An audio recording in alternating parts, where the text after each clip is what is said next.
TaxAct knows every small business owner has different tax filing needs. With TaxAct, you can file yourself with the help of an expert, or TaxAct can do it all for you. You're the boss, the head honcho, the top banana. And TaxAct is like your loyal, trusty tax aide, ready to pounce on any tax needs you might have. TaxAct is dying to pounce on some small business tax needs. TaxAct. Let's get them over with. Imagina un palacio con cientos de habitaciones. En cada una de ellas, una mujer espera. Algunas desde hace meses, otras desde hace años. Esperan ser llamadas por un nombre que tal vez el rey ni recuerde. Esperan una noche que puede que nunca llegue. Y cuando llega, dura horas. Después, vuelve el silencio. Esa era la vida de una concubina en el Antiguo Testamento. Y para entender esa realidad, necesitas abandonar todo lo que el mundo moderno te enseñó sobre relaciones, dignidad y elección. Porque en el mundo antiguo, ninguno de esos conceptos se aplicaba a esas mujeres. Existían en un espacio entre la esposa y la esclava, entre el privilegio y la invisibilidad, entre la cama del Señor y el olvido de los registros. No eran libres, no estaban completamente presas. Eran algo que el vocabulario moderno simplemente no consigue definir con precisión. El término hebreo es pilegesh. Aparece más de 30 veces en el texto bíblico, y cada vez que aparece, carga un peso que la traducción simple no consigue transmitir. Una pilegesh no era una amante casual, no era una prostituta, no era una novia. Era una mujer vinculada legalmente a un hombre, con obligaciones sexuales y reproductivas definidas, pero sin los derechos que una esposa poseía, sin contrato matrimonial formal, sin dote negociada entre familias, sin las protecciones que el matrimonio ofrecía dentro de la legislación mosaica. En términos prácticos, era una esposa de segunda clase con deberes de primera. Y eso cambia todo en la forma en que lees decenas de pasajes del Antiguo Testamento. Comienza con Abraham, el patriarca que recibió la promesa de una descendencia más numerosa que las estrellas del cielo. Tenía una esposa llamada Sara. Pero Sara no conseguía quedar embarazada. Y en el mundo antiguo, la esterilidad femenina no era solo una cuestión médica. Era una cuestión de honor, de legado, de supervivencia familiar. Una mujer sin hijos era una mujer sin función social reconocida. Y un hombre sin herederos era un hombre sin futuro, sin nombre para perpetuar, sin brazos para trabajar la tierra que Dios había prometido. Entonces, Sara tomó una decisión que para los estándares de la época era perfectamente lógica. En Génesis 16, ella entregó a su sierva egipcia, Agar, a su propio marido. El texto es directo. Sara dijo: «El Señor me ha impedido tener hijos. Toma a mi sierva. Tal vez pueda formar familia por medio de ella». Observa el lenguaje. Sara no le preguntó a Agar si estaba de acuerdo. No hubo consulta, no hubo conversación, no hubo consentimiento. Agar fue entregada como un recurso, como una herramienta reproductiva con nombre y rostro, pero sin voz. Y Abraham aceptó. El texto de Génesis 16, versículo 4, registra simplemente: él cohabitó con Agar y ella quedó embarazada. 3 frases, sin romanticismo, sin contexto emocional. Y la vida de aquella mujer cambió para siempre. Pero el embarazo no trajo alivio, trajo conflicto. Agar, al percibir que llevaba al heredero que Sara no podía engendrar, comenzó a mirar a su señora con desprecio. Era una reacción humana. La sierva a la que nadie consultó ahora tenía algo que la señora no poseía. Y Sara, herida en su orgullo, reaccionó con brutalidad. El texto bíblico usa una palabra hebrea que indica opresión severa, humillación sistemática. Sara maltrató a Agar hasta el punto de hacerla huir al desierto, embarazada, sola, sin agua, sin destino, sin mapa, una mujer egipcia en medio de una tierra que no era suya, huyendo de una casa donde nunca tuvo elección sobre quedarse o partir. Ese es el retrato más crudo de lo que significaba ser concubina en el mundo antiguo. No elegías entrar, no elegías salir, no elegías cuándo, cómo ni con quién. Tu cuerpo pertenecía a quien te compró, te recibió como regalo o te tomó como botín de guerra. Y cuando la situación se volvía insoportable, la huida era el único recurso. Pero huir significaba enfrentar el desierto, los depredadores, el hambre, la sed y la muerte casi segura. La mayoría no sobrevivía. Agar solo sobrevivió porque, según el texto, el ángel del Señor la encontró junto a una fuente en el desierto y le ordenó que regresara a la misma casa, con la misma señora, al mismo sistema. Agar regresó, engendró a Ismael, crió al niño durante más de 13 años dentro de aquella estructura familiar. Y después, cuando Sara finalmente tuvo a Isaac por intervención divina, Agar y su hijo fueron expulsados definitivamente. Génesis 21 registra a Abraham levantándose temprano por la mañana, tomando pan y un odre de agua, y colocándolos sobre los hombros de Agar junto con el niño. Pan y agua. Después de más de 15 años sirviendo a aquella familia, después de engendrar al primer hijo de Abraham, después de años de servicio, humillación y obediencia. Ese fue el ajuste final: pan, agua y el desierto. Pero Agar no fue la única. Tras la muerte de Sara, Abraham tomó otra mujer llamada Setura. El texto de Génesis 25 la identifica como esposa, pero Primero de Crónicas, capítulo 1, versículo 32, la llama concubina. Esa ambigüedad es reveladora.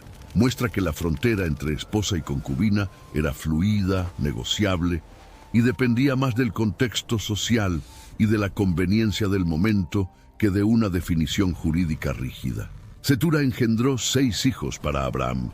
6. Pero a la hora de la herencia, el texto es quirúrgico. Abraham le dio todo a Isaac. A los hijos de las concubinas les dio regalos y los envió lejos, hacia el este, lejos del hijo de la promesa. Regalos y distancia. Ese era el paquete de despedida para quien nacía del lado equivocado de la jerarquía conyugal. Ahora multiplica ese patrón por siglos y por toda una civilización. Jacob, nieto de Abraham, tuvo 4 mujeres, 2 esposas formales, Lea y Raquel, y 2 concubinas, Bila y Silpa. Las concubinas eran siervas de las esposas. Fueron entregadas a Jacob exactamente como Agar fue entregada a Abraham. Por la misma razón, con la misma lógica y con la misma ausencia total de consentimiento. Bila era sierva de Raquel, Silpa era sierva de Lea. Cuando las 2 esposas disputaban entre sí quién daría más hijos a Jacob, las siervas se convirtieron en el campo de batalla de esa rivalidad. Génesis 30 registra a Raquel diciendo: «Aquí está Bila, mi sierva. Acuéstate con ella para que dé a luz sobre mis rodillas, y yo también tenga hijos por medio de ella». Cada hijo engendrado por una concubina era contado como hijo de la esposa que la entregó. El cuerpo de la concubina era el instrumento. El crédito iba para otra mujer. Bila engendró a Dan y Neftalí. Silpa engendró a Gad y Aser. 4 de las 12 tribus de Israel nacieron de concubinas. 4 tribus enteras con territorios demarcados, ejércitos organizados, sacerdotes designados y descendencia que se extendió por milenios, tuvieron origen en mujeres que el texto bíblico menciona casi de pasada, sin discursos atribuidos, sin sentimientos registrados, sin siquiera la descripción de un rostro o la mención de una preferencia personal. Engendraron naciones y permanecieron anónimas dentro de la propia historia que ayudaron a construir. Y la situación de esas mujeres no mejoró con el tiempo, empeoró. porque a medida que Israel pasó de clan nómada a confederación tribal y después a monarquía establecida, el número de concubinas por líder se disparó. El libro de Jueces, capítulo 8, versículo 30, registra que Gedeón tuvo 70 hijos, pues tenía muchas mujeres. Y además de esas esposas, mantenía una concubina en Siquem, que le engendró a Abimelech, un hijo de concubina que, movido por la ambición y por el resentimiento de su propio origen, masacró a 69 de sus propios hermanos para tomar el poder. La sangre derramada por causa de disputas entre hijos de esposas e hijos de concubinas llenaría volúmenes enteros de la historia de Israel. Pero el caso más brutal involucrando a una concubina está en Jueces 19, y es uno de los textos más perturbadores de toda la Biblia. Un levita que vivía en la región montañosa de Efraín tenía una concubina originaria de Belén de Judá. Ella lo dejó y regresó a la casa de su padre. El texto hebreo usa una expresión que puede significar se prostituyó contra él, o, en otras tradiciones de manuscritos, que ella se enojó con él y partió. La ambigüedad de la traducción ya revela la complejidad de la situación. Pero el levita fue a buscarla. Viajó hasta Belén, se quedó días en la casa del suegro, comiendo y bebiendo, y cuando finalmente partió con la concubina ya al atardecer, decidió pernoctar en la ciudad de Gibeá, territorio de la tribu de Benjamín, en vez de buscar refugio en una ciudad extranjera. Lo que sucedió aquella noche se convirtió en uno de los episodios más sombríos del registro bíblico. Hombres de la ciudad rodearon la casa donde el levita estaba hospedado.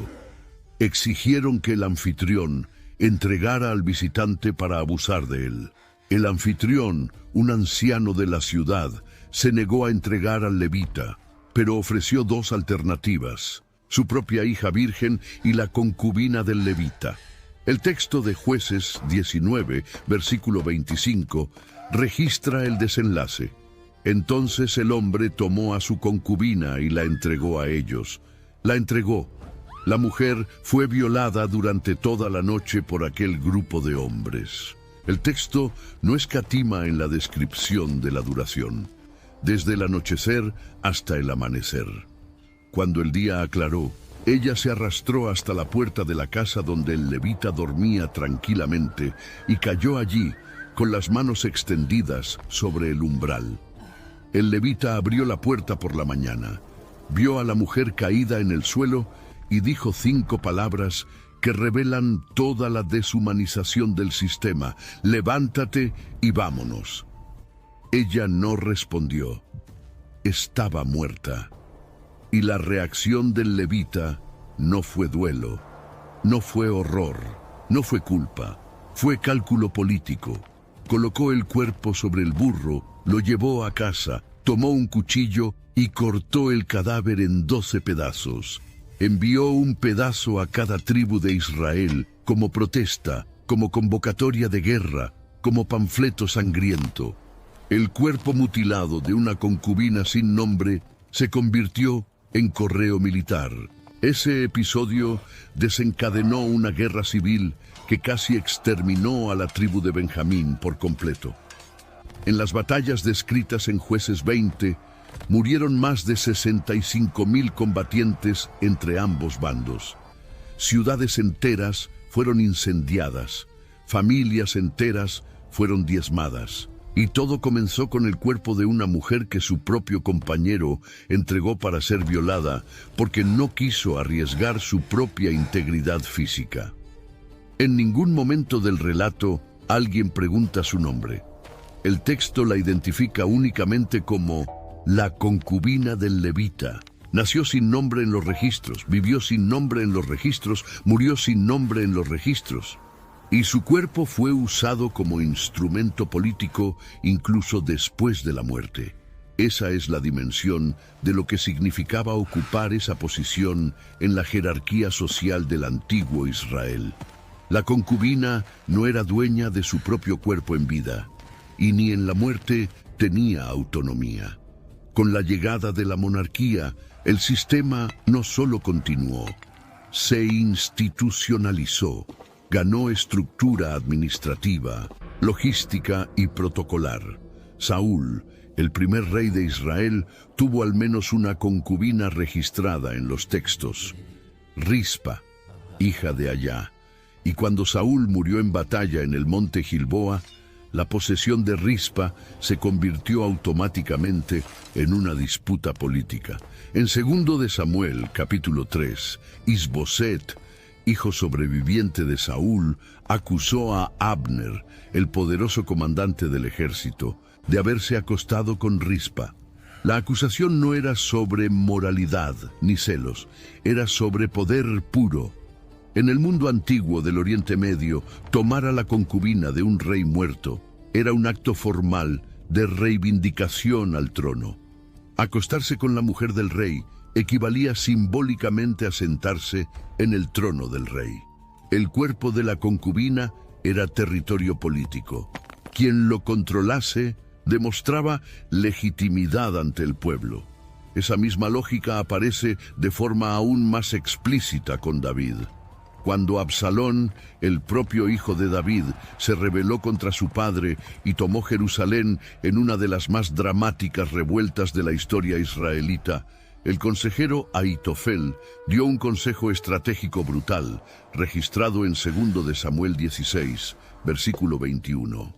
Acuéstate con las concubinas de tu padre que él dejó para cuidar del palacio.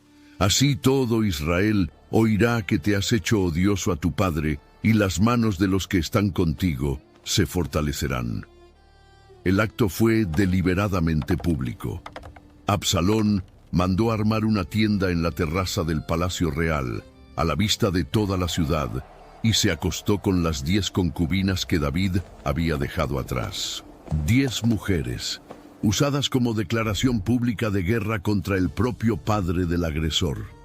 Cuando David recuperó el trono tras la muerte de Absalón, el texto de 2 de Samuel 20, versículo 3, registra sin emoción el destino final de esas 10 mujeres.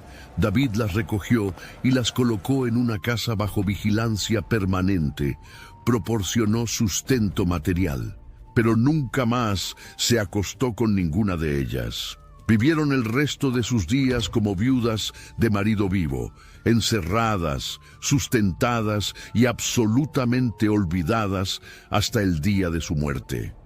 No fueron castigadas por haber cometido crimen alguno.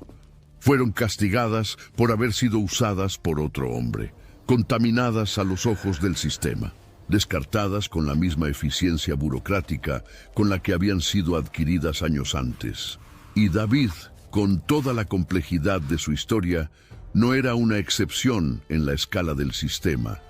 Era la norma para monarcas del Antiguo Oriente.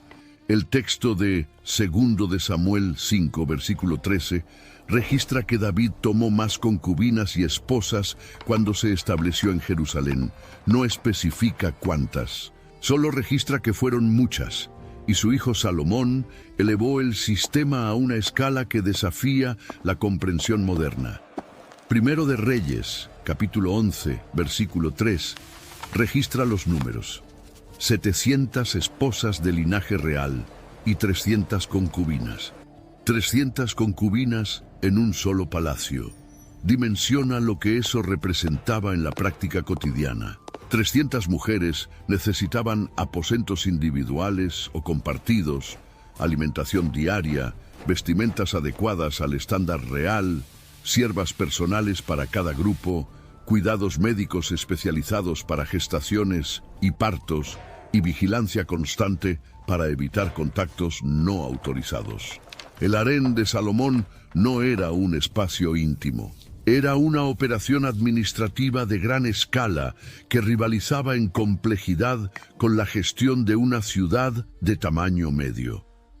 Documentos de civilizaciones contemporáneas como Asiria y Babilonia describen estructuras similares con jerarquías internas extremadamente rígidas. Había concubinas de primer escalón que tenían acceso más frecuente al rey y recibían trato privilegiado. Concubinas de segundo escalón, convocadas ocasionalmente para eventos o noches específicas. Y concubinas de tercer escalón, que podían pasar años o la vida entera dentro del complejo del harén sin ser llamadas nunca. Alimentadas, vestidas, vigiladas y completamente olvidadas por el hombre que teóricamente las poseía. El cotidiano dentro de esas estructuras no era el escenario romantizado que siglos de literatura y arte construyeron. Era rutina vigilada, monótona y sofocante. Las mujeres eran supervisadas permanentemente por eunucos, hombres castrados quirúrgicamente que funcionaban como guardianes, administradores e intermediarios. La castración era una medida de seguridad dinástica. Garantizaba que ningún guardián pudiera comprometer la pureza del linaje real. El libro de Esther, aunque retrata un contexto persa y no israelita, describe dinámicas que se aplicaban en mayor o menor grado por todo el antiguo Oriente. Las mujeres destinadas al rey pasaban por hasta 12 meses de tratamientos preparatorios, 6 meses con aceite de mirra, 6 meses con perfumes, ungüentos y cosméticos específicos, un año entero de preparación estética intensiva para una sola noche con el monarca. Y tras esa noche, si el rey no demostraba interés especial, la mujer era transferida a la casa de las concubinas. No regresaba a la presencia real a menos que fuera llamada específicamente por su nombre. Si el rey no se acordaba de ella, simplemente permanecía allí, sustentada materialmente, pero ignorada personalmente. Joven, pero sin futuro propio. Viva en términos biológicos, pero sin vida autónoma en ningún sentido significativo de la palabra. La cuestión de los hijos hacía la dinámica aún más compleja y peligrosa. Una concubina que engendrara un hijo varón adquiría una capa de protección social que las demás no poseían. El hijo era reconocido como descendiente legítimo del padre, aunque con estatus inferior al de los hijos nacidos de las esposas formales. Pero ese reconocimiento parcial funcionaba como una espada de doble filo, porque los hijos de concubinas representaban potenciales rivales en las disputas de sucesión, y cuando esas disputas se intensificaban, especialmente a la muerte de un rey, los primeros blancos de eliminación eran justamente esos hijos de estatus ambiguo. Y cuando los hijos eran eliminados, las madres perdían la única protección que el sistema les concedía y la única razón por la cual eran mantenidas vivas y sustentadas. Abimelech, el hijo que la concubina de Gedeón engendró en Siquem, masacró a 69 de sus hermanos sobre una sola piedra para consolidar el poder. Jefté, identificado en Jueces 11 como hijo de una prostituta o concubina, fue expulsado de la casa paterna por los hijos legítimos de Galaad antes de convertirse en uno de los jueces más controversiales de Israel. La dinámica se repetía generación tras generación. El hijo de la concubina llevaba la sangre del padre en sus venas, pero no llevaba la legitimidad social que abría puertas. Necesitaba conquistar por la fuerza, por la astucia o por la providencia divina aquello que otros hijos recibían simplemente por derecho de nacimiento y por el estatus de la madre. Las concubinas también funcionaban como moneda de cambio diplomático entre reinos. Reyes enviaban mujeres a otros reyes como sello vivo de alianzas militares y comerciales. Recibían mujeres extranjeras como garantía tangible de acuerdos de paz y no agresión. El harén monumental de Salomón, con sus 700 princesas extranjeras y 300 concubinas, no era un exceso personal de un monarca indulgente. Era política exterior materializada sistemáticamente en cuerpos femeninos. Cada mujer que entraba en aquel complejo representaba un tratado firmado. Cada embarazo representaba un vínculo sanguíneo entre naciones potencialmente hostiles. Y cuando una alianza se deshacía, la mujer que la representaba físicamente se convertía en un problema diplomático a ser resuelto o simplemente descartado. Registros arqueológicos de civilizaciones vecinas contemporáneas confirman esa práctica a escala masiva y con documentación detallada. Tablillas cuneiformes encontradas en las ruinas de Ugarit, datadas de aproximadamente 1400 años antes de la era común, describen transacciones involucrando concubinas con el mismo lenguaje burocrático y comercial utilizado para registrar comercio de ganado, granos y metales preciosos. Contratos específicos detallaban el precio acordado por la mujer, las obligaciones alimentarias y de vestimenta del comprador y las condiciones de devolución en caso de esterilidad comprobada. Esterilidad. La incapacidad biológica de engendrar hijos era formalmente listada como cláusula de rescisión contractual, como un defecto de producto adquirido.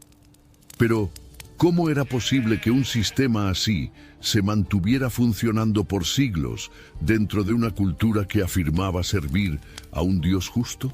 En términos legales, la legislación mosaica intentó establecer protecciones mínimas dentro de un sistema que ya existía culturalmente desde hacía siglos. Éxodo 21, versículos 7 a 11, reglamentaba específicamente la situación de una sierva israelita vendida por su propio padre como concubina. Si el Señor la destinaba a su propio hijo, debía tratarla con los derechos de una hija. Si tomaba otra mujer además de ella, no podía reducir la alimentación, la vestimenta ni los derechos conyugales de la primera. Y si fallaba en cumplir cualquiera de esas tres obligaciones, la mujer tendría el derecho de irse sin pagar absolutamente nada. Deuteronomio 21, versículos 10 a 14, reglamentaba la situación específica de mujeres capturadas en guerras. El soldado israelita que deseara a una cautiva extranjera debía llevarla a casa, rapar completamente su cabeza, recortar sus uñas, cambiar sus ropas extranjeras y concederle 30 días completos para llorar a su padre y a su madre. 30 días de duelo reconocido antes de que cualquier cosa pudiera suceder. Solo después de ese periodo el hombre podía tomarla como esposa. Y si después no la quería más, debía obligatoriamente liberarla.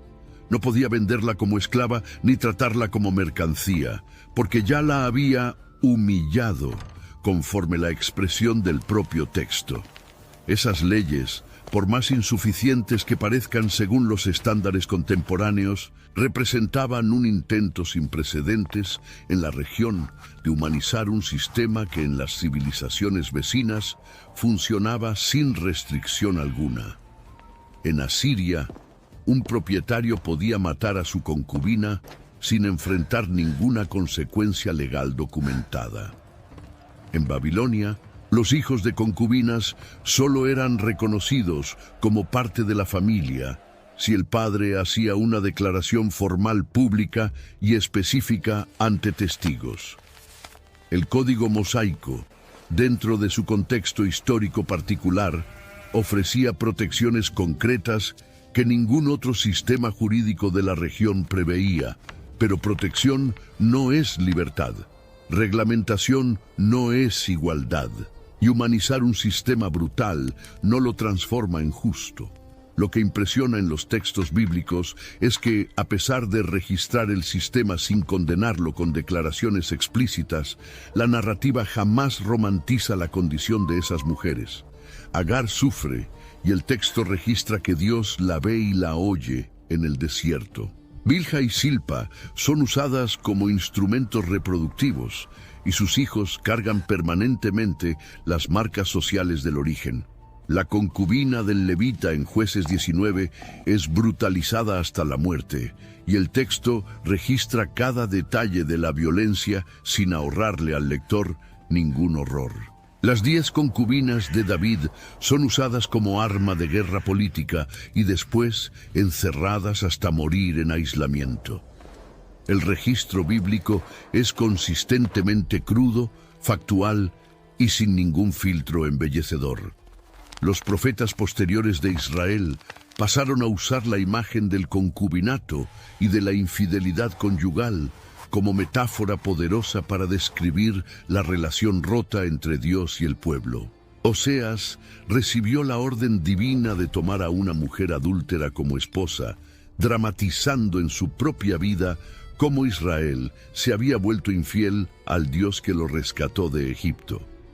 Ezequiel, en los capítulos 16 y 23, emplea lenguaje explícito de prostitución e infidelidad sexual para describir las alianzas políticas que Israel y Judá firmaban con naciones paganas. La metáfora funcionaba con fuerza devastadora porque la audiencia original entendía visceralmente, en su propia carne y en la experiencia de las mujeres a su alrededor, lo que significaba ser usada y después descartada cuando la conveniencia terminaba. Pero la historia más silenciosa y tal vez la más poderosa de resistencia es la de Rispa, la concubina de Saúl. Después de que Saúl murió y David consolidó el trono sobre todo Israel, una hambruna severa castigó la tierra durante 3 años consecutivos. David consultó al Señor y recibió la respuesta de que la hambruna era consecuencia de una masacre que Saúl había perpetrado contra los gabaonitas, violando un juramento antiguo. Para reparar el agravio, David negoció con los gabaonitas y entregó a 7 descendientes de Saúl para ejecución pública. 2 de esos 7 hombres ejecutados eran hijos directos de Rispa, la concubina. Lo que Rispa hizo después de aquella ejecución permanece como uno de los actos más impresionantes de valentía silenciosa registrados en toda la Biblia. Segundo de Samuel 21, versículo 10, describe: Rispa extendió un tejido de silicio sobre la roca donde los cuerpos quedaron expuestos y permaneció allí, vigilante, desde el inicio de la cosecha de cebada hasta que las lluvias cayeron del cielo sobre los cuerpos. Fueron semanas, posiblemente meses. Día tras día espantaba a las aves de rapiña que descendían para devorar la carne de los muertos. Noche tras noche ahuyentaba a los animales salvajes que se acercaban atraídos por el olor de la descomposición. Sola, sin armas más allá de su propia presencia, sin ejército, sin aliados, sin nadie, Rispa no tenía poder político, no comandaba soldados, no tenía voz en ningún consejo. Era una concubina envejecida cuyos 2 hijos habían sido ejecutados como moneda de reparación diplomática entre un rey vivo y un pueblo ofendido por un rey muerto. Y todo lo que podía hacer era vigilar los cuerpos, negarse a que fueran devorados, insistir, con su propia presencia física bajo sol y lluvia, en que aquellos hombres muertos aún merecían dignidad.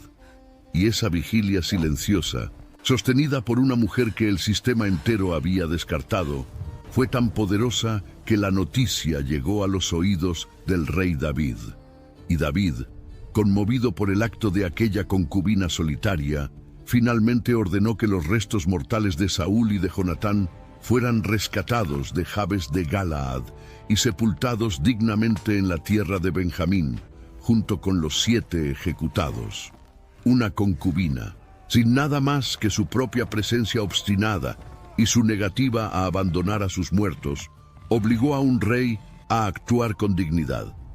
Historiadores estiman que, por cada concubina mencionada por nombre o por función en la Biblia, cientos vivieron y murieron sin que nadie registrara siquiera el día de su nacimiento. El texto sagrado preservó fragmentos, recortes, destellos de vidas enteras comprimidas en 2 o 3 versículos. El resto se perdió con el viento del desierto, con el polvo de los siglos, con el silencio de quien nunca tuvo permiso para contar su propia historia. pero lo que quedó registrado ya es suficiente para entender la dimensión real de lo que sucedía entre bastidores de los palacios reales y las tiendas patriarcales. Detrás de cada alianza política celebrada, cada expansión territorial conquistada, cada dinastía consolidada sobre sangre y juramentos, había mujeres cuyo único poder reconocido era engendrar vida para hombres que controlaban completamente la vida de ellas. La historia suele recordar a quien conquista, raramente recuerda a quien fue conquistado. Esas mujeres fueron ambas cosas al mismo tiempo. Y es por eso que sus historias aún... Ryan Reynolds here from Mint Mobile. I don't know if you knew this, but anyone can get the same premium wireless for $15 a month plan that I've been enjoying. It's not just for celebrities. So do like I did and have one of your assistants switch you to Mint Mobile today. I'm told it's super easy to do at mintmobile.com/switch. Upfront payment of $45 for 3-month plan, equivalent to $15 per month required. Intro rate first 3 months only, then full price plan options available. Taxes and fees extra. See full terms at mintmobile.com. Acomodan.